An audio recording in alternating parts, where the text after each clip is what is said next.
Cortney Bell was lucky enough to get her conviction overturned, but guess what? She's out and she's already won it again. We're going to talk about it in today's video.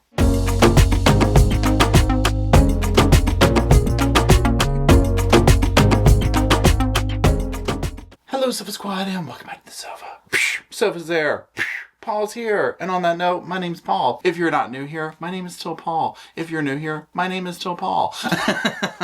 I hope everybody's doing well. I hope y'all are doing wonderful on this wonderful weather day. It's a little bit warm here, but it is during the winter months. So I'm really enjoying it. Got the short sleeves, the shorts on, all that. Somebody hit me up on Instagram and sent me this, and I immediately went to the police page on Facebook and looked at it to confirm. Y'all, you already know. If you looked at the thumbnail and you know who these people are, shivers down your spine, right? There's an update in the Cortney Bell case. When you say Cortney Bell, you have to also say Christopher McNabb. Okay, this was a very notorious case, and we'll go over like the 60-second overview. Then I'll do a couple of little clips from their sentencing if you haven't seen it, and then we'll go over the update. So let's go over that quick overview of who these people are. So Cortney Bell, she's from Georgia. She was convicted in the death of her 14-day-old, 2-week-old baby, Caliyah McNabb. Cortney was with a guy named Christopher McNabb, also convicted on more serious charges. So October 7th, 2017, Cortney reports her little baby missing. Again, this was only a 14-day-old, right? So this massive search, as you can imagine, goes on.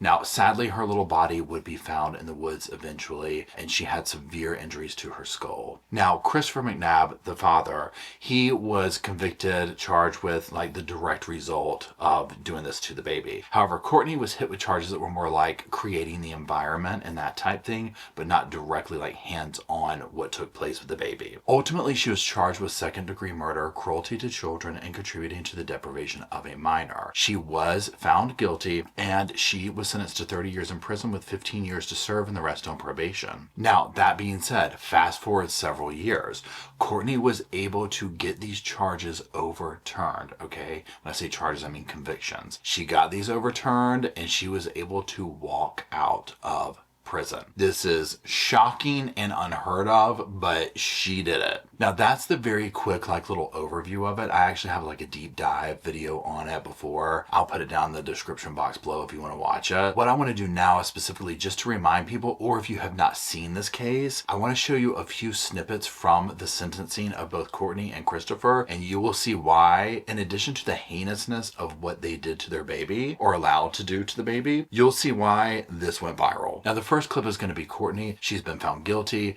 They're asking her, you know, does your client have anything to say, this, that, and the other? And here's a quick snippet of that. Does your client wish to make any statements? I didn't do this.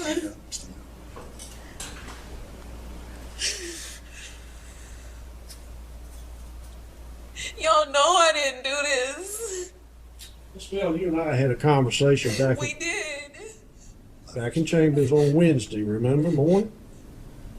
And at the time I told you there's a difference between the reality of the situation and what you think. I explained to you exactly why you were being charged with the crimes. It wasn't that you knew about the murder, it wasn't that you anticipated the murder, it wasn't that you planned the murder, any of those things. It was simply that you created an environment that caused your children to be put second. Sends chills down my spine. The judge would go on here and basically relate an example of, you know, saying, for example, you know, I wanted my child to understand what it was like to be out in nature, so you put them out with a rattlesnake, you know, kind of a thing. And relating Christopher McNabb being the rattlesnake. Cortney would have made some comment along the way, essentially stating, you know, I wanted the baby to know what a family life was like, and that's why she kept taking him back. She was chasing Christopher McNabb around. It was just drama, right? You know, the judge called her out. It's like, girl, this is literally not normal, right? He used all sorts of examples, you know, about a mother bear and the analogy of, you know, mothers being mother bears protecting their babies. And here Cortney is, the baby was 14 days old. They barely even had her maybe a week during that. They were pawning her off on family members, a newborn. And the judge even told her, like, you know, a lot of mothers won't even let anyone near the kid in these first few weeks for fear of like immunity or just protecting the baby. But she was dropping her off at, you know, family member's house for 3 days when the baby's 2 days old. It was really, really bad, okay? It was heartbreaking, and God bless that little baby. What a short journey she had here, right? And what an unfortunate experience here on earth to have met these two people that she did. Now, we're going to watch a clip from Christopher McNabb's sentencing. Again, you will 100% understand why this went viral and whatnot. Now,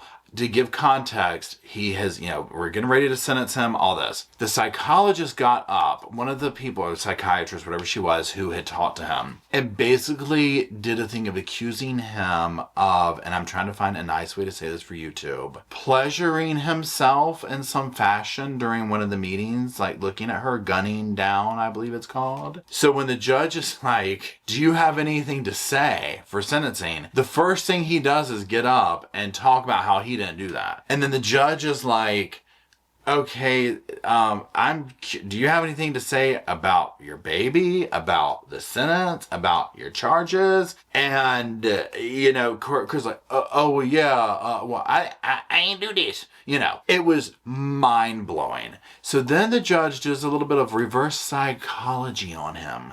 Let's take a gander. You claim you're innocent, so you tell me what sentence the man or woman that you claim did this should receive. If you ever find out who did them, they deserve to be under the jail. Okay, so they ought to get the maximum sentence. Most definitely. Okay. On the crime of malice murder, I sentence you to life in confinement without parole. On concealing the death of another, I sentence you to 10 years of confinement, consecutive or after. Count one. Do you understand each of your sentences? Yes, sir. I want to advise you that you have 30 days after today to file a notice of appeal. It'll be filed. On this case. The evilness in him. Yes, sir. It'll be filed. That was the biggest mic drop I've ever seen, okay, in a sentencing, I swear to God. The way that the judge was just like, okay, so you want the maximum, right, boy? I mean, I loved it. Chris walked right into it. I'm very curious how he's doing behind bars. These are heinous charges. Heinous charges, okay? And he walked right into that. This was insanity. Even more insane was the fact that Cortney was able to walk back out of prison, which brings us to the current thing, okay? Let's put this up on the screen. Now, here we go. That old lovely mugshot.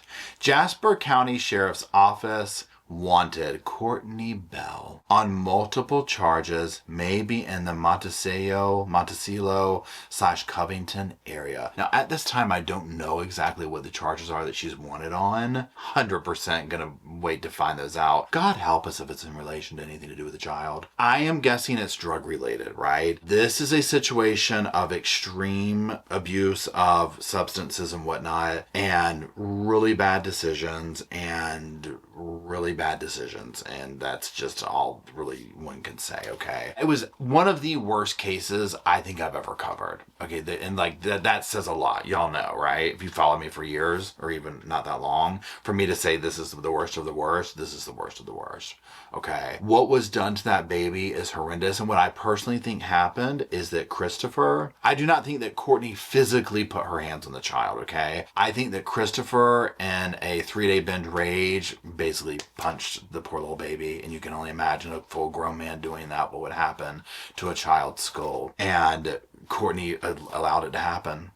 She had this man in. The people that got up and testified, they didn't care 2 licks about this baby. Now, Cortney will say that she loved her babies, and I'm sure somewhere in Cortney that is true, but the other issues going on outweighed that love, okay? And it's terrible.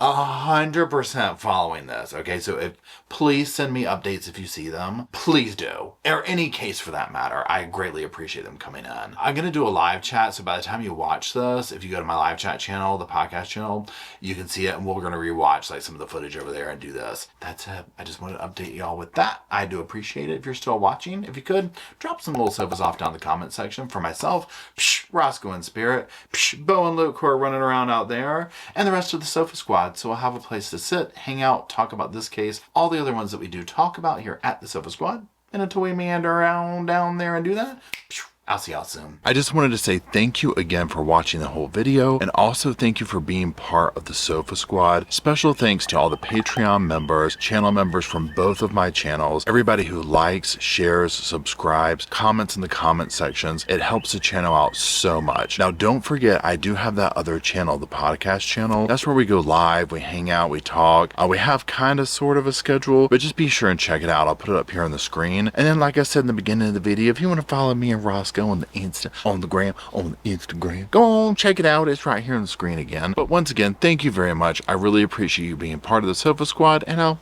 see you in the next video.